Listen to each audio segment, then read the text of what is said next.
La Dorina se si è calmata. Non so più sa fare. Le come le ciunghe. Che c'è? Le tutto un tira e molla.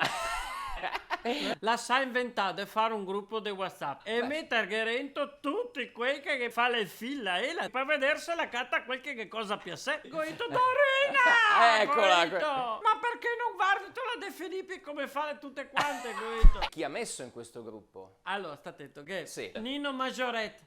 Scusa. Nino Maggioretti. Nino Maggioretti, sì, perché lavorava in manovia, in fabbrica. Sì? E l'aveva messo alla pressa.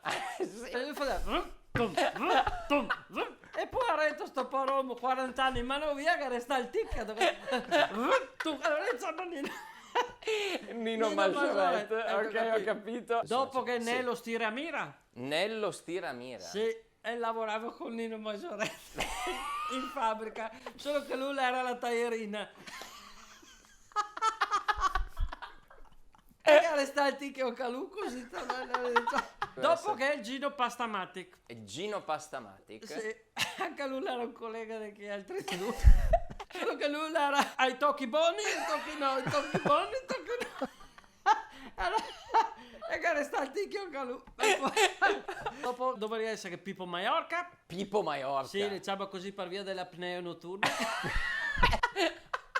Che fa delle russate di notte che parla a mieti trebbia. Ecco. E dopo che sì, è chi c'è? Gino Cissito. Gino Cissito? Sì, diciamo così, perché non è buono registrarsi i numeri del telefono sul telefono.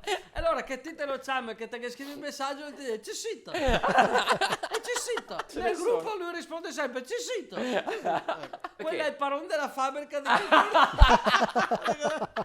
Ma per curiosità, il gruppo come l'ha chiamato? Dora Pronobis. Il suo nome di battesimo è la Dora. Dora Pronobis. E sento qual è stato il primo messaggio che è arrivato? Quello è stato. Cissito.